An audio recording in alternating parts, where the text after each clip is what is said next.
If you're currently an embroiderer, you know exactly what I mean when I say the word puckering, but if you're new to this, it might sound like a pretty strange term. Puckering is what happens when you run an embroidery design on a piece of fabric and it does essentially pucker. It looks like little waves or ripples on a lake or a pond, and that happens when you have movement within a design on the actual fabric itself. There are four primary factors to consider when it comes to puckering for machine embroidery, so let's take a look at them one at a time. The first thing to consider is the fabric itself that the design is being stitched on. Fabrics can vary in thickness. Some are lighter, some are heavier, some can have stretch to them, others don't. Some are milled very loosely and some are milled very tightly, and some are synthetically produced. So every single design will react differently on the fabric that you're actually sewing it on, and that will be a contributing factor to how a design lays on that fabric and whether it actually puckers or not. Very thin fabrics and stretchy fabrics have more of a tendency to actually pucker than fabrics like denim would, because they are very thick and they are very tightly woven. The next thing to consider is the stabilizer, and the stabilizer you choose is many times based on the type of fabric that you're actually stitching it on and how you're actually applying that fabric to your hoop. So there's a lot of things to consider, but some stabilizers are heavyweight and they are cutaway, others are tearaway stabilizers, some will dissolve with water, and others have sticky backings. There's many different types of stabilizers that can be used, and using the appropriate one for the type of material is very important to reduce the puckering of a design.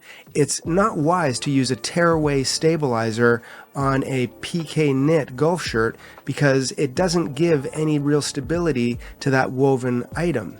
There's also fusible stabilizers and fusible interfacings that will really help you with reducing puckering in a design. There's also some spray starches that can also assist in giving your fabrics more stability, which will decrease the puckering.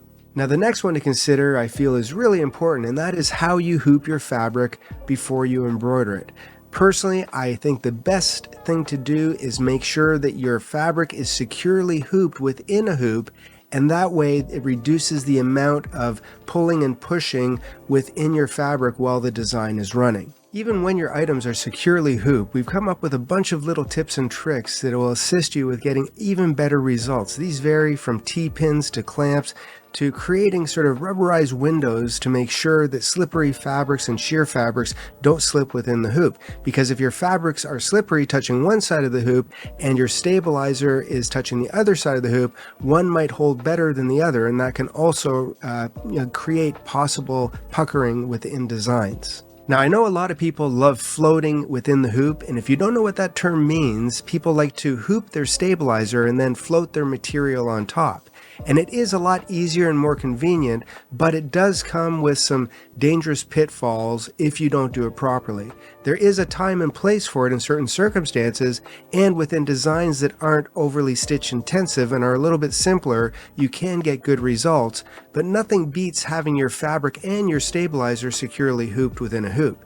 There's little aids for floating where you can actually use a little bit of spray adhesive, or you can use a basting stitch, or you can pin your material down, but again, results will vary, and as soon as you get into a design that has more detail and more density, you're going to run into issues and puckering will occur. And lastly, and probably the most important, is the designs themselves. Designs that are created properly will usually have less chance of actually causing puckering within a piece of material, and designs that are done with the appropriate amount of density will also reduce that fact, and stitch direction also does come into play.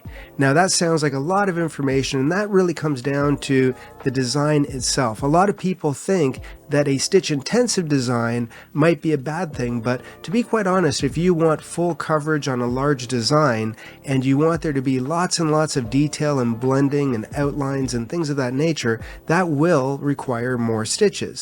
There's a difference between a stitch intensive design that is done properly and a design that is bulletproof, meaning that it is so many layers of embroidery and so thick that you literally hear your machine change sounds as it's stitching, You can cause, bird's nests and broken needles and all kinds of bad things happening. So there is a distinction between the two. Now I'm going to give you two examples of a design which I digitized, and I had to change what I did, the whole theory in which I did it, because I didn't get the results that I wanted, even though the design was not necessarily bulletproof, but it was stitch intensive. So I had to make some modifications so that everybody would get the best results. So here's the design in question, and I digitized this so that I would get the most artistic merit possible. I got lots of detail in the design, there's lots of blending and shading, and in fairness, if I were to run this on a denim jacket, I think I would get great results.